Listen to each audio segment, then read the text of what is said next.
What up, my sister? Let me know if this is going to be too distracting, but otherwise, my house You is locations. you said your house is crazy, Looking, looking great. the background of my house is like nuts. So I will, No, if we need to get rid of the background. no. I mean, I don't know. I'm not like a video queen. Okay. So I have no idea, but we just gonna roll with it. Okay, perfect. But I'm excited to Okay, chat. can you Welcome, just let welcome. everybody know in the households that we are on camera? Yeah, all good. Hang on one second. There you get little ones popping in.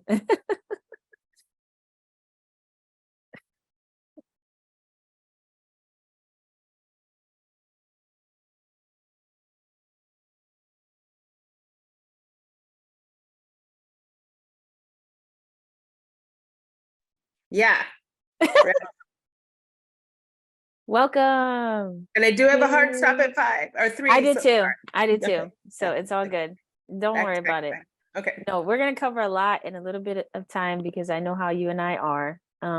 But I just wanted to welcome you to the podcast, say thanks for joining. Um, and I was thinking about it this morning. I'm like, when did we even meet? It was like 2007. Yep. Like, You were pregnant with vision. yeah, so I had him in 2009. Mhm.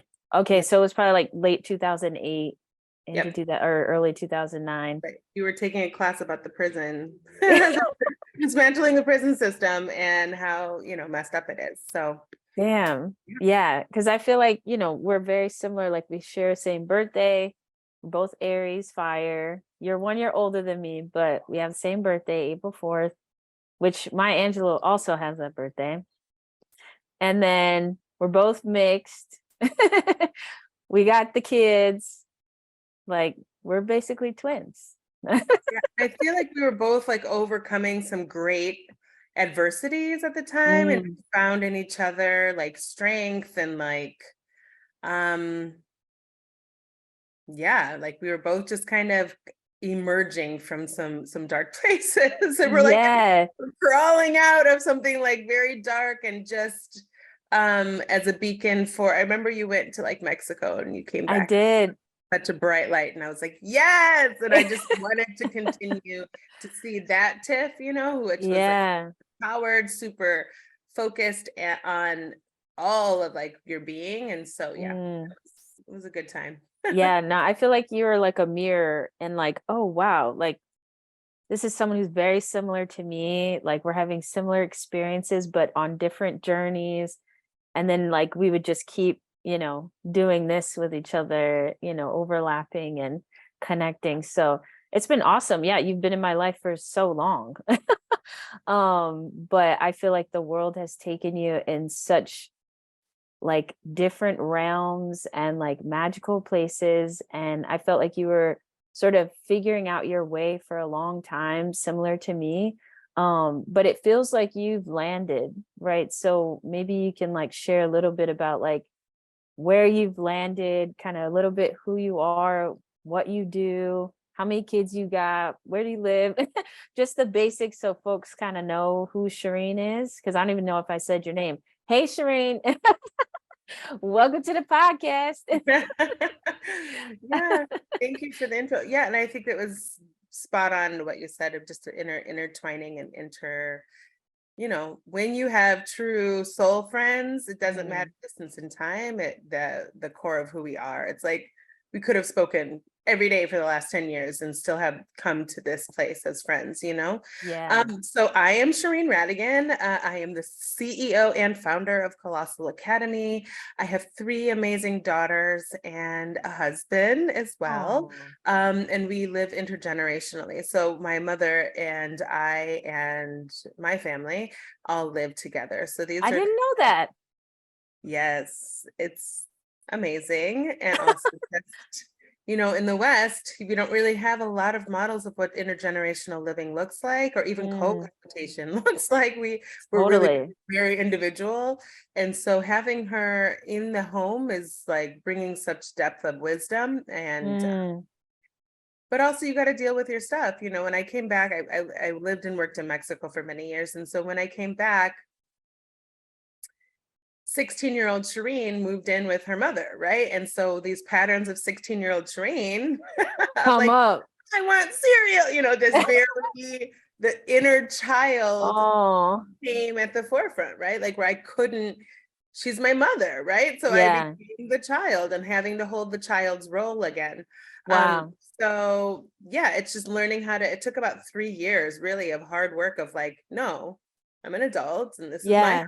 this is my family. These are my goals. These are my, I know you see one very specific aspect and mamas know their children, but I've Yeah. evolved and grown. And so to Wow. share that and also heal her, because at some point we get to break generational, intergenerational trauma. And oftentimes we don't go back to get the people who were Mm, either involved in it or experienced it or can't break it themselves, right? So yeah. to be a great teacher for her as well of like Which process. some of us don't have that opportunity, right? Like either, like me, my mom passed already, but also other people, they just don't have that kind of relationship, or there's no interest there. So for your mom to be even open and interested to the interchanging, like, or the mutual exchange of give and take on the healing front is like amazing. Well, I don't think it's always, I will tell you that I do not think it's always that open and like, Yeah, let's sure. heal. It's Yeah. healing, which is ugly and brutal and snotty and cries and tears. But on the other side of it is like you have to go through that channel and that tunnel and the darkness together to Mm. get to the other side of it. It's not, there's like arguing and Yeah. pouting and all the things that come with that. But it's when you're yielding a sword, there's a lot of banging and fire that you have to get through to become the next, the next evolution of what we are. Yeah. So like what's the kind of like the why for you? Is it intergenerational living, or like what's the kind of motivation that makes you be able to like move through that hard shit? Well, my mother and I are really good friends, Mm, so I love her as a friend. Like, and I only think it's worth it now. So, Tiff, you've known me for a while, and I've done a lot of community work and really like yeah. gone to fire, gone to the picket line, gone to the front lines of like whatever needs to be birthed. And I found in my older years, and I'll be 40 this year. So, I found in the last few years that it's not that the work happens in the home, right? Mm, The home is actually the comic, like, and also the classroom, which we'll talk about later. But really, the everything that's reflected in society enters the home, right? mm, And that when you can really channel and heal and protest and change and be transformative within your home, then you're able to like go out into the world. And that's mm, similar to how I run the schools and in the classroom. mm. But you know, it's felt like less um I have less time, I have less patience, and I actually don't want to go to battle with everybody over everything. I really just Yeah. want to deeply dive into with the people I love so deeply and Mm, work because it's worth it for me. Otherwise, I'm mm, planting lots of seeds. I don't want mm. like wildflowers right now. I want like well-rooted roses and other Yeah. like Yeah. something deeper rooted than just like a field of like wildflower seeds all over the place. So yeah, it's Yeah. worth the work. Wow. I really resonate with that, because I do feel like, a lot of people feel like in some ways like the work we do in the home is like not enough, or like the growth we, really impart with our children or in ourselves, our own healing work is like not enough. We have to do more. We have to get out there in the world. We got to change the world. We got to do all these things. But I feel like, yo, I'm about impacting the next 7 generations. So like, how am I going to do that if I'm only solely focused outside of my own home when I'm here, my kids are here, my family's here. Like, this is the real work to change, like you're saying, like not only heal past generations, but set the path forward for the next 7 and beyond. So I love that you place a lot of value on that and see like the roots and the value of planting those deeper roots, like where you are. That's really awesome. But I also think there's space and time for that too. There's a time where we have to be called as a society to be like, this is not right, right? Right, Like of course. police brutality is not right. We need to take to the streets. But there are times where, I mean, there's like this back and forth and this give and take of when do I belong to the public and community, and when do I belong to myself, and when do I belong to my family, and when do what I have to gift the world belongs to others, right? And there's like that fine, just because I have so many things happening, it's like I have to refine, I have to color code, I have to put it in their boxes, and I'm also Yeah. thinking. So but just having and feeling like it's that your family is the one that stays, right? Like that's the one that everybody else comes and goes and they intertwine in your life, but that the work, the actual work is like right in front of you, right? And it's Yeah. in how we live on the day to day. But yeah, there's definitely a time for both, right? I mean, sometimes we got to take to the streets, like that's just how it is, and sometimes, well, the majority of the time, so I will say, is cultivating a better at-home life. Yeah. I want you to share more about Colossal, but I do have a question based on what you just said, because it's something that I've been struggling with a lot. And you said like family is the one that stays. But in my life, family doesn't stay. And so I've really struggled with the concept of family, and I've been really like wrestling with it for like the last couple of years, because my dad is, we're not very close. He was in and out of prison my whole life. So, he's there but not there. And then my mom, obviously has already passed. And then I've been through relationships and I've experienced a divorce, and I was in a long-term partnership that ended. So it's like these ideas of like family is like I've internalized that it means permanence, but my experience is that family is impermanent. Like it's not permanent. So I'm curious, like what do you understand family to be? Because I've personally really struggled with that. Yeah, I think it's the constant, and I've gone and left and traveled the world and come back and been all over the place, and some things remain the same, right? And what I'm pouring into is my family and my children are permanent, Yeah. Yeah, I also don't have a relationship with my father, very similar. This was another thing you and I very much could understand Yeah. each other on. And yeah, I think chosen family though too, right? And Yeah. choosing who you can keep in your life. But I think there's like a constant set of people. Me, that's been my experience, that Yeah. my cousin is moving here. This last year really taught me that like people come into this space, into Colossal Academy. They come into the space and then they heal their inner child and they're like, bye. And I'm like, no, no, no, no, no. You need to pour back in. Like, just to come heal the inner child and have a great experience. And they're like, okay, I'm going to move on to other things. It's like, no, now you need to keep it. So some of like my meditations and thoughts have brought like them pour into your family. Like at least your lineage is going to have some healing, right? Like even if my cousin left in a year, at least I know that that's staying within our family lineage. Like the healing and that deep work that goes into being in this space is going to be maintained within our unit, whether she's with me all the time or not, or maybe this is a year we have together, but at least I know that I'm pouring into something that's not just like someone else's family, Yeah. It's like a fourth cousin. Like this is not like first Close. over. Yeah.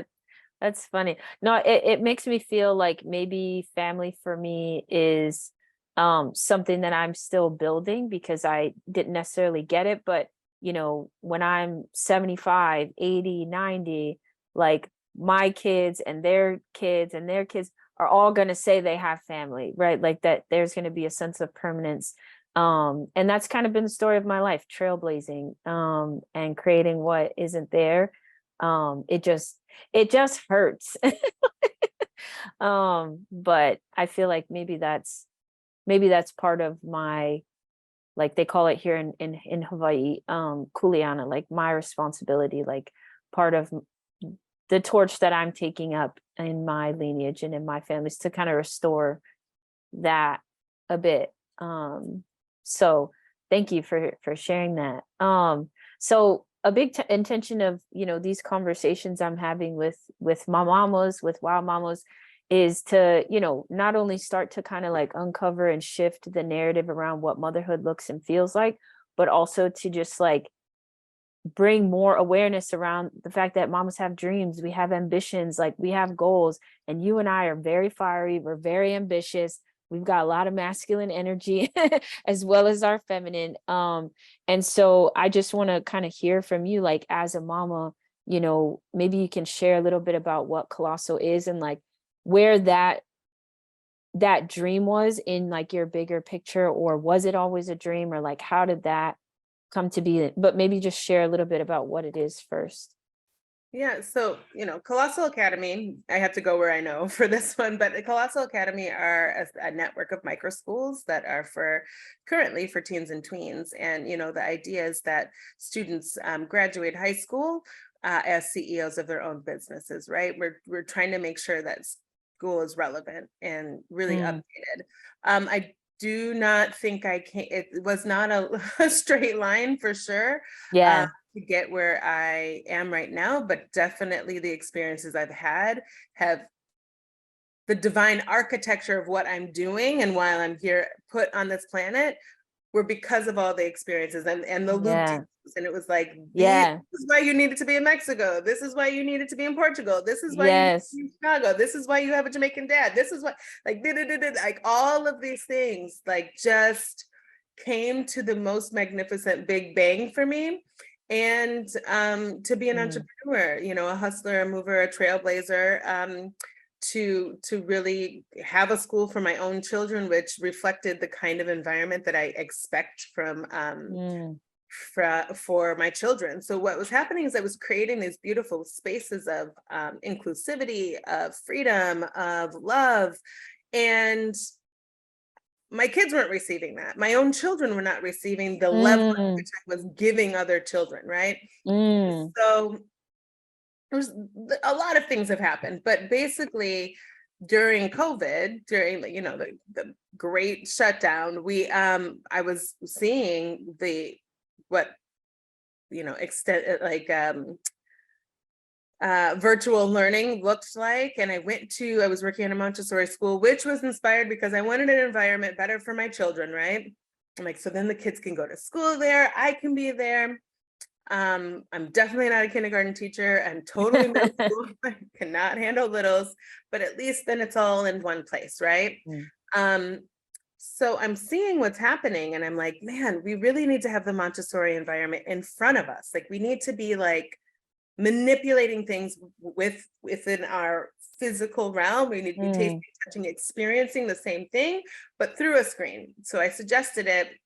And there were a lot of other things that inspired them to fire or let me go. One was asking for more cultural like responsiveness around George Floyd. But the point of it was a painful, like kind of firing. And I just was like, you know what? I could do this. And there were 4 families that were just like, hey, we'll pay you the tuition that we were planning on paying them. And that was way more than my salary. And so I got to just I was like, I can create whatever classroom I want, and I can do whatever I want, and I can bring my children on this journey, and I can make sure I put the teachers in place, and I can train them to exactly what I want for my own children, and I can curate like all this stuff. Wow. Like, learning out of it. And my middle child is highly dyslexic, so I have a dyslexic educator there, dyslexic and dyspraxia, because that's exactly what she needs. And so I will make sure she has the best at whatever I can afford and pay for her. And so like in so many ways, I'm curating the space for her. It's a love to her that like, if she were in the traditional system, all of the beautiful things of her being an entrepreneur would be like squished out, right? Like take a line, sit in a chair, listen to the bell, do what I tell you to do. Yeah. and then I'll reward you with like an arbitrary grade, right? Like, Yeah. um, in turn, it was like the school I needed. So I'm healing my own journey. Mm, Also, never fitting in as a teacher and getting like all these like, I know what's right for kids. Like, we're gonna go outside. I got yelled at for taking kids outside because there's grass and bees out there. And I was mm, just like, what? yeah. Crazy. And so then I think there's something wrong with me, right? Like I Mm, internalize that, oh man, maybe I'm not a good enough teacher, but it's like that's exactly what they need and that's what they do, right? yeah. So Yeah. that's kind of the genesis and the explosion of Colossal, and Wow. centering what I need as a teacher, mother, educator, financially, as well as like vocationally, and inspiring other moms in the way that you do to like create the space for your child. Don't wait for somebody else to make it. If it's not there, it's Yeah. not there. You got to do Yeah. it yourself, you know? Yeah. Damn. I'm like, I've been damn, busy, Ted. Shiren. I've been busy. I'm like, holy shit, because it's not like we have talked at length about all of this, because again, we're connected, we're like sisters, but we have our lives, so we're not constantly, in communication. But that's so amazing. And it really resonates to create what you don't see or didn't have rather than just sitting around and waiting. And I feel like that's how we're conditioned is you sit and you wait and you take what you get and that's it. And so for you to use that opportunity through COVID and to have people believe in you and then to like follow your own deeper knowing to create it despite the resistance, despite probably even some of the doubts and the questioning of yourself. It's like, no, I know. And then to have the like courage to move forward. And it's been beautiful to see you literally create a school, like literally create this place, like, and y'all farm and like do all kinds of active experiential type stuff. Like this is a school I needed. I remember being in high school and being pissed that like it's beautiful outside. Why do you have us stuck in this build? I never understood it. And I don't think I never got that education. But my kids are getting it, which is great, but like that's amazing that you've been able to step out and like kind of use that painful rejection as a way to like build what you knew you ultimately wanted. That's incredible. Well, and I think, Tiff, we're both biracial, and I think that we've never fit in anywhere. And Yeah. so when it's the natural default for me, at least, Mm, of course I don't fit here in the most rigorous school with the most expensive elite kids. And why, of course I mm, don't fit here in the mm. I'm neither this nor that, but then I started to be like, no, I don't fit there because it's not created. So you have to Yeah. create the spaces that you fit into. And I actually Yeah. feel that more of us actually, and I think it goes beyond being biracial, but I definitely think the biracial experience is very much like I'm neither here nor there, or black nor white, or all Mm. of the other whatevers, my name is weird, my religion's weird, like all these things. And and then when you finally just accept it, it's like, I'm going to be a Shireen for the rest of my life. And Mm. so I might as well just embrace it, or I can spend the next however long, I'm going to be on this planet trying to fit into somebody else's mold. And Mm. the more I coach other people that are wanting to open their own micro school, I'm finding they're having the same thing. They don't feel like they fit in. The Becky with the blonde hair and the blue eyes doesn't feel like she fit in. That's Yeah, like, yeah, yeah, yeah, yeah. I thought that, but it's like, no, we all have this like internal, like, well, and we just have to start creating and unapologetically, especially as moms, in the Mm. education sphere, because we know what's right for our kids. Mm. This movement of micro schools is actually led by really amazing educators, but really it's led Mm. by moms. And it's like, you're Mm. not going to take that type of like, unfortunately, education has struck the chord a little too deep with moms now. And they're like, and whatever it takes, Mm. like moms will go to the ends of the earth to make sure Yeah. the baby bears have, or the lion cubs have what they need. And so Yeah. now we're mad. And so that is creating a whole We're new. and can you explain what a micro school is? Like what does that mean? So, it's still like an evolving term because it's relatively new, but my Mhm. definition for me is a small school. So it's a Mm, learning environment. We started off as a homeschool cooperative because that's what made the most sense to launch into the market quickly. mhm, mhm. But really, micro schools could be a homeschool cooperative that's a little bit more formalized with like drop off hours. And my school is a K-12 school, and I will not go past. I intentionally got a small building. I intentionally don't have enough seats on the bus. I will not go beyond 40 kids. Like that just will not happen Mm, in the entire school. And that I'd rather have many than one huge mammoth school. So yeah. for me, my Mm, definition is maintaining micro, staying small, so we can have deep connection, do deep projects, individualize, personalize, and make things relevant for kids. And actually, I really see myself as a conduit, right? Like, you tell me what you want and I will go get it. Oh, you need a ride? Let's go, you know? mm, So, and then the relationship with parents is also there. So a mom 2 days ago texted me, she's like, hey, my daughter's really into this Japanese classes. I saw this teacher. What, could she like sign on during class? And I'm like, not only is she going to sign on, but we're going to get 3 other kids who happen to also be interested in Japanese to get on a Japanese, so that we could start to really cultivate their interest together, and maybe they could do a mm, project together. Or so then my job doesn't become like we're all going to take Japanese. My job is yeah. to find the best person to do it and listen to the children. Mm, Man, this is not a good teacher. And I'm like, okay, great, we'll try another one. Or be like, this mm, is, I want more and more. And so I adapt to them rather than them mm. having to like come in and like adapt to me. Yeah, that's beautiful. And I think you mentioned before, like your vision is to like open more schools like this, and like you said, create a network of schools. So like, what's that dream and what does that look like? Yeah, it's, the first part of opening Colossal was there was like an internal evolution for me. I was like, okay, I could at least pay my bills, like I can really just, and I could do what I want as a teacher and an educator. And then I was like, I could build the school for my daughter and I could do what I want. And then I was, as we started to grow, I'm like, I have to hire now. Okay, Mm, let me hire people. And I'm creating spaces for other people to have the dream job. And so mm, then like I'm creating slots and places. And then as it kept growing, and people be like, I want to open a Colossal. And I'm like, ooh, what does that look like? Like, I don't open your own like school, do your own thing. I think like I'll help you, but just like do your own. And then I realized, no, actually the model itself is a beautiful model and people can yeah. pick up and go, but that I've created a model that people can pick up and really have for their child with still a lot of adaptability. So you really are listening to the child. Um, Mm, and I want to impact more kids. And I don't want to teach 7,000 kids myself, yeah, but I know yeah, yeah. these agents of change who are like really interested in impacting education and the trajectory, Mm, like having a generation of super bomb leaders that are just going to be like amazing.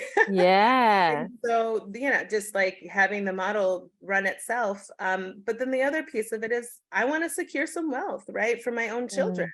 Mm, mm-hmm. And I grew up with the teacher and a truck driver and farmers. These were the people that were my parents and grandparents were farmers, teachers, and my dad has like a third grade education.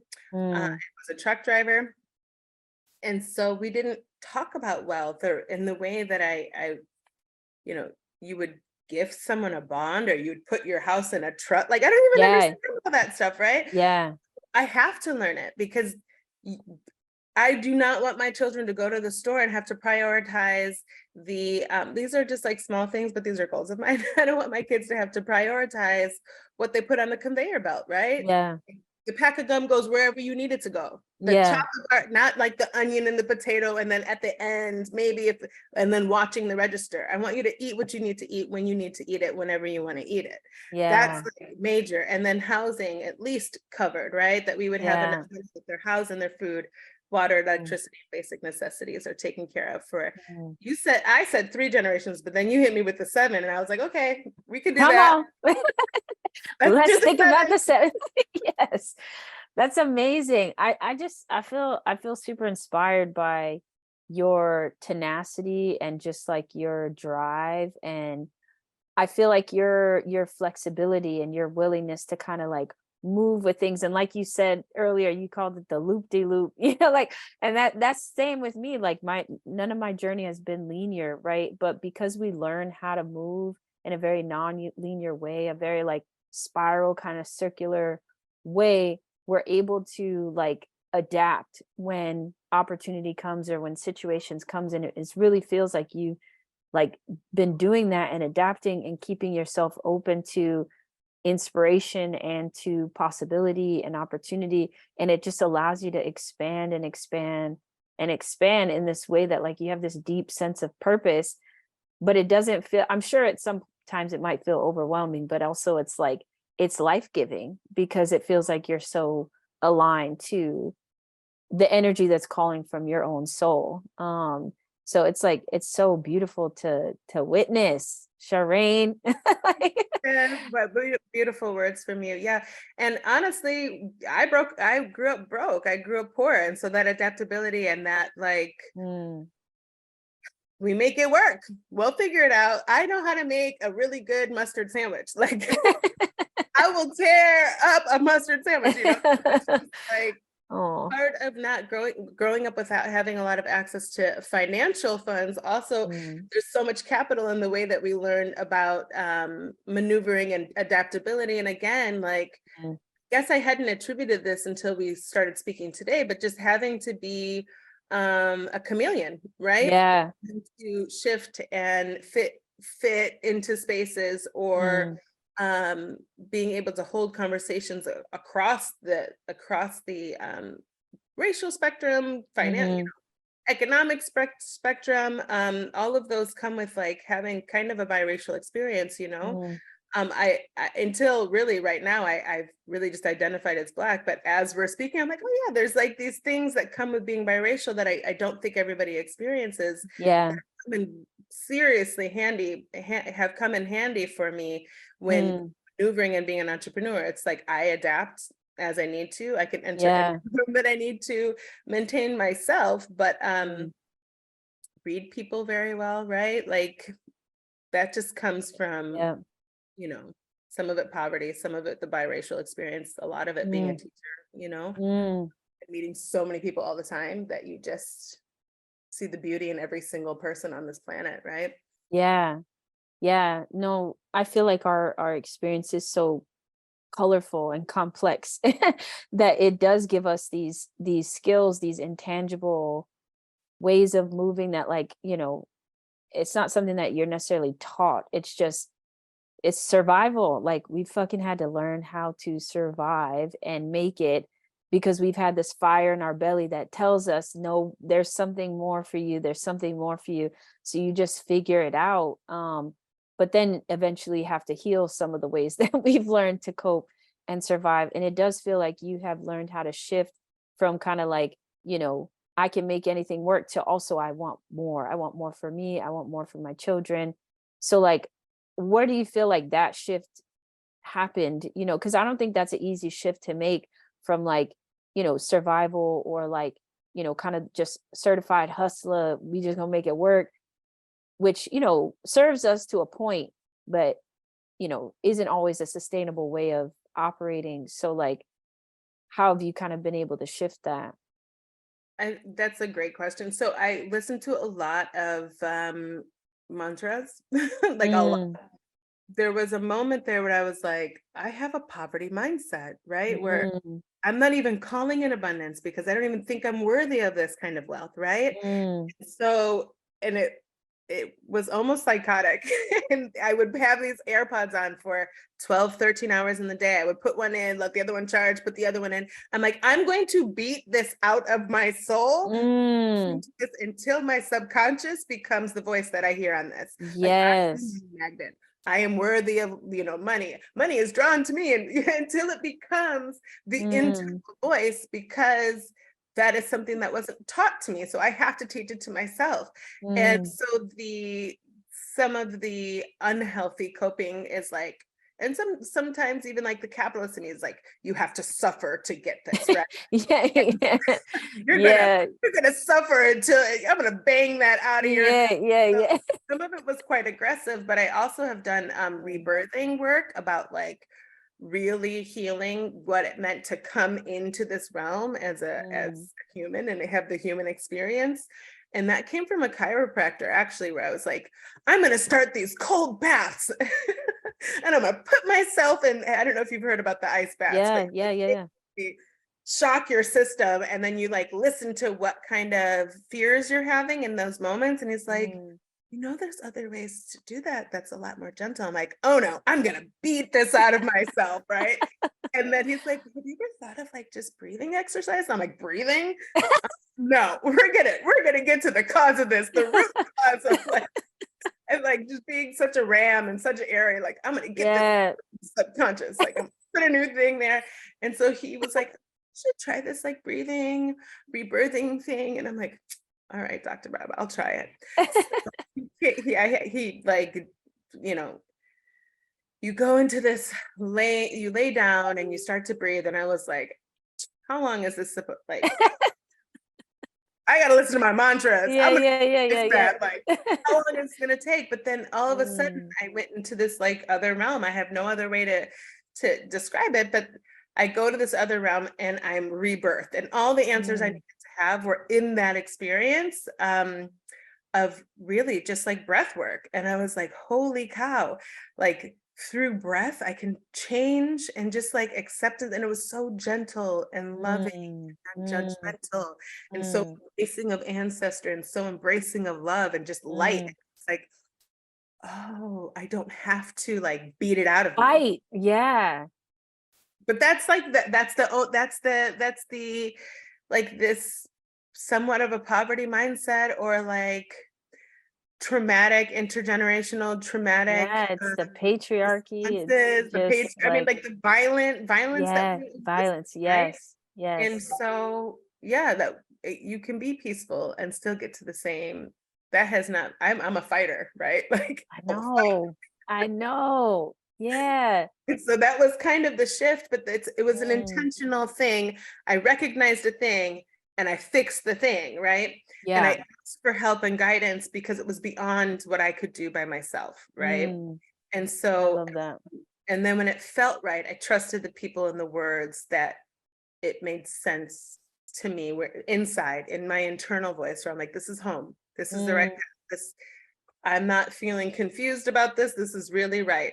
Breathe your way out, girl. Just like stretch and breathe. I love that. That's so powerful and so beautiful. And I love the shift from like the fighting and the aggression and the like pushing forward, which we can do. We know how to do that. We do it really well, actually. But coming into the grace, coming into the gentleness, coming into the love and the softness and the like the ease and the flow, and still being able to make those kinds of strides is a whole new world. It's like, wait a minute, what? But it feels like such the way of the universe and of Grandmother Earth, and how nature works, and just the rhythms and the seasons and the cycles of nature, which is why I align to that so much. And that's core to what I teach my mamos is aligning back to that knowing. But for you to be able to like come into that is so powerful, because I remember when I would literally wake up and my thoughts were so negative, like they were just like, it was like a bully. Like you wake up and it's like immediate judgment, criticism, you're not good enough, I can't believe you woke up late, like all kinds and I'm like, what is this? I don't know if it's from the church I was in, I don't know if it's my sister from way back when, I don't know who it is, but it was like all this negativity like coming in. And I had to do the same as you, in that I had to really intentionally focus on it and shift, like decide I'm going to shift my negative thinking. I'm going to shift this pattern. It wasn't specific to like poverty and abundance, but it was very like, I don't want to think negatively like this anymore. And so I had to become very conscious to my own thoughts. And when I would catch them, I would replace them. Like I had to find a replacement thought, like kind of like your mantras. I had to find what's the replacement belief or thought that, I can go to kind of get this thing out of my head.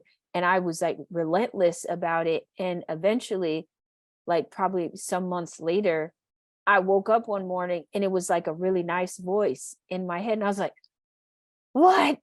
What? And that's the voice that's been present ever since, is this loving, just kind, just like, no, we could do it, Tiff. No, it's okay. Like, it's all good. Like, like, and so I feel like I have this new relationship with myself and my own mind that supports my growth and supports my evolution and supports, the mistakes. And I think I have a hard time interacting with people who have that kind of judgmental criticism, like type energy and attitude. Cause I'm like, I worked so hard to get that out of myself. Why do I then want to succumb myself to you now doing that to me? Like, but I think that when we do that to ourselves, we are more open to receiving that from other people. But when we can learn how to value ourselves, our interactions and relationships with other people also then change. So that's amazing that you shifted that in that way, and we're, you know, so focused on making that change. That's awesome. And just learning to accept love, right? Too. And Yeah. my husband is very, very so you talked a little bit earlier about masculinity, right? Like Yeah. I mean, I don't present as masculine. I know I present as very feminine, especially because I put my eyelashes on. So I'm gonna be with Tiff today. Yeah. And so so I was like, I'm really masculine. And it was like some kind of aha moment, Mm, right? And I was like, oh my God, I'm really masculine. Oh mm. my gosh. So I like sat my husband down, and my husband is like hyper masculine looking. He's a surfer dude. He does have long hair. He has very distinct jawline. He's very handsome and very like Ken doll-ish, I was like, baby, we gotta talk. We gotta talk. He's like, what? I'm like, okay. So I sit him down. I'm like, I gotta tell you something. I'm very masculine. Like, oh, okay, yeah, baby. I know that. That was like, no, baby. I don't think you understand. Like, I'm very masculine. He's like, yeah, I know. I'm very feminine. Yeah. Oh, he's like, I like to hug and nurture the kids. You really like to work. That's why we work. And I was like, oh, Uh, I get it now. And it's like, you just know. It's like he knew things about me that I hadn't known yet. And I was like, yeah. but that embracing that and loving that, but that kind of goes back to like the people around you wanting to see that light continue to shine as bright as possible, Mm, right? And the way that they interact with themselves, right? That we have mm, something, they see themselves as sacred, or that they're coming to a sacredness, right? And mm, especially now that I'm not an elder, but I'll be 40. And so I'm seeing some of these 21-year-olds, and I'm like, man, I mm. see so much of myself in you. I see it. You're gonna be fine. You're gonna Yeah, just yeah, keep yeah, yeah, doing it, yeah. girl. Yeah, Keep yeah, doing it. yeah, And so yeah. like that wisdom comes into play of now seeing young ones, and like, what does that look like in mentorship, right? But that again always goes back to like, how much do I give to community? How much do I pour into myself? Where does that all fit into? um, Yeah. yeah, balance. Yeah.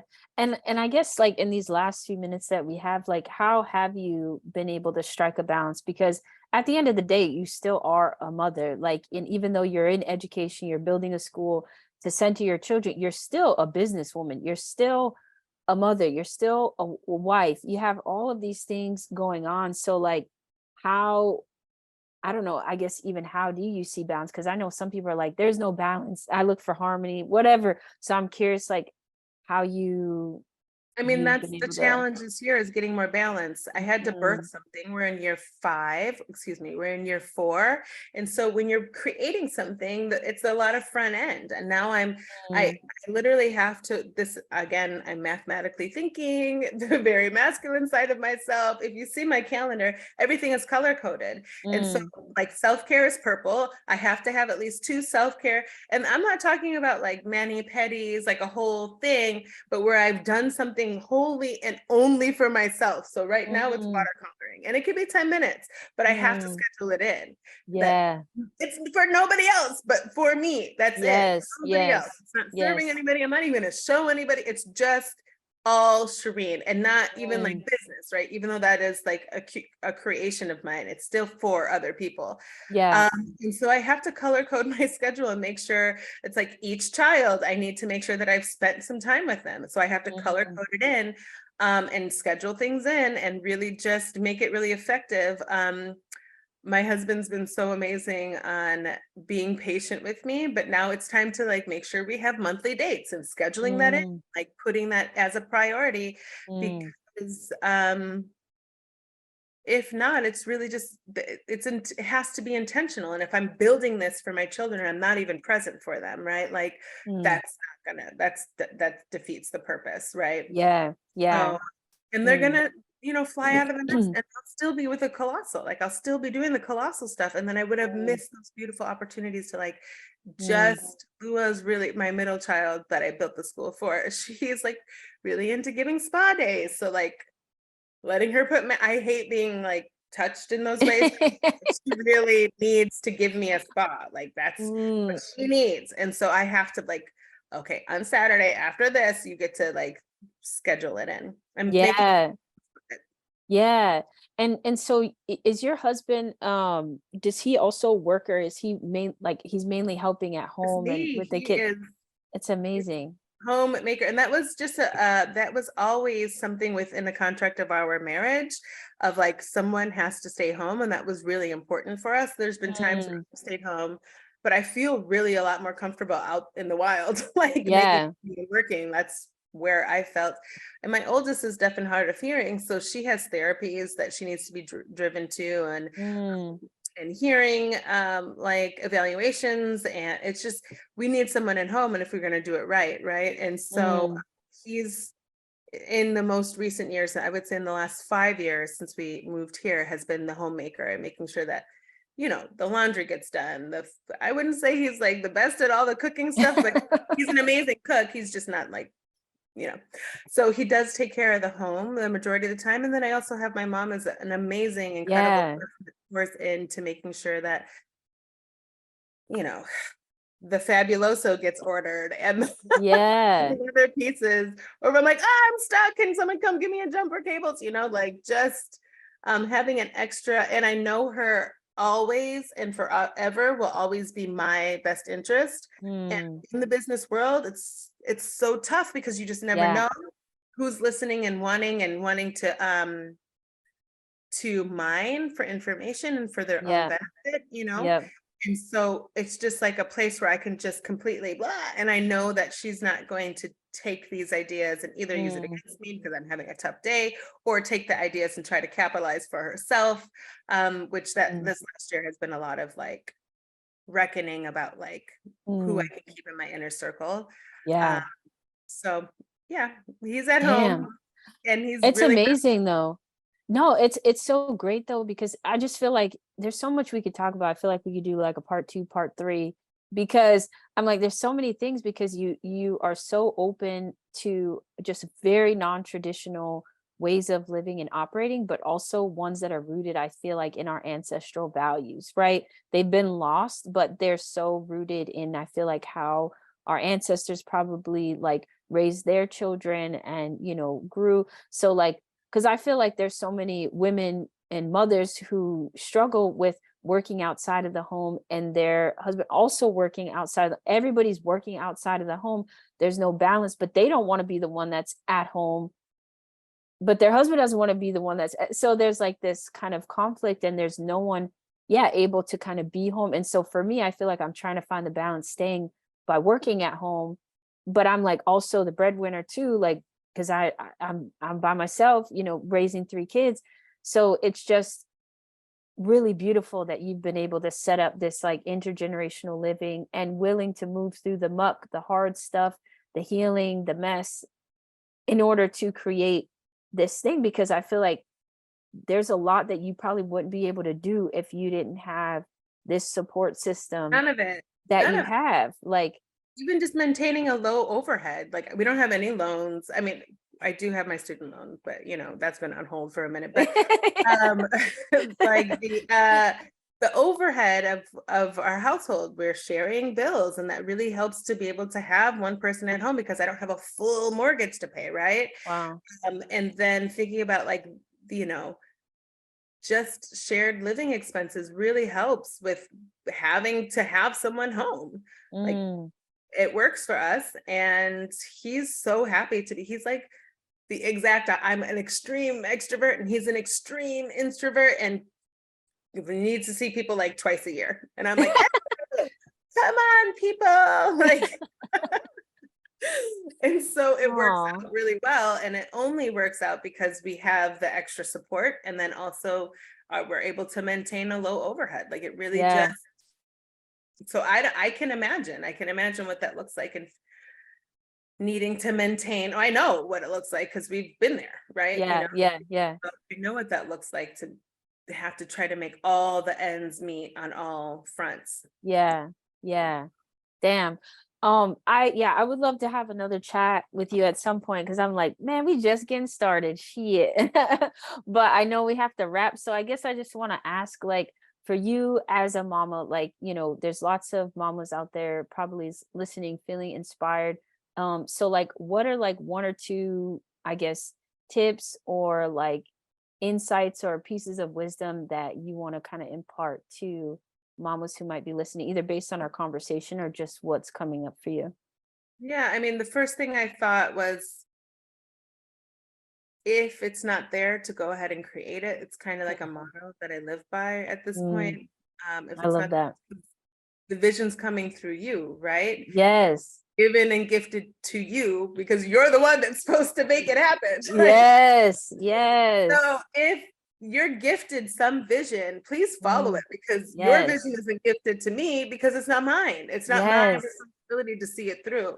So, Yes. and then the other part is really like learning how to, you got to quiet the inner saboteur, the one that wants to destroy Mm, that, and do the work mm, that comes with it. And whether it's seeking outside help and people who have like either been through experiences that can and have overcome and can pull you through, or doing internal work yourself, however that needs mm, to look for you, whether it's, you know, licensed professionals by the state board of whatever, or our beautiful ancestors and elders who hold mm, space for us, however that looks for your own practice, um, mm. of of growth, right? And so those are kind of like the two.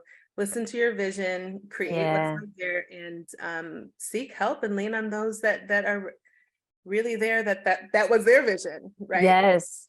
Was to pull Yes. people through, like you, Tiff, like you're pulling these mamas through because that was the Yeah. vision that was gifted to you, with Yeah. all the skills that you needed to have, right? Yep. So yeah, Oh, super that's so excited. great. Thank you, Thank you, Tiff. Shireen. Oh I my love you God, so we much. need like monthly meetings, I apparently. Our know. own podcast is what Really, we need. I know. I feel like that'd be awesome. But I know you have to go, and so do I. But I just appreciate you. I love you. And like, where can people find you if they want to Yeah. connect with you? So if you're at the micro school coach, is my handle, as well as Colossal Community, because we have a whole bunch of community micro schools. So Okay, cool. you can check those handles out. Okay, yay. Thank Love you. Love you. you. Bye bye. Bye.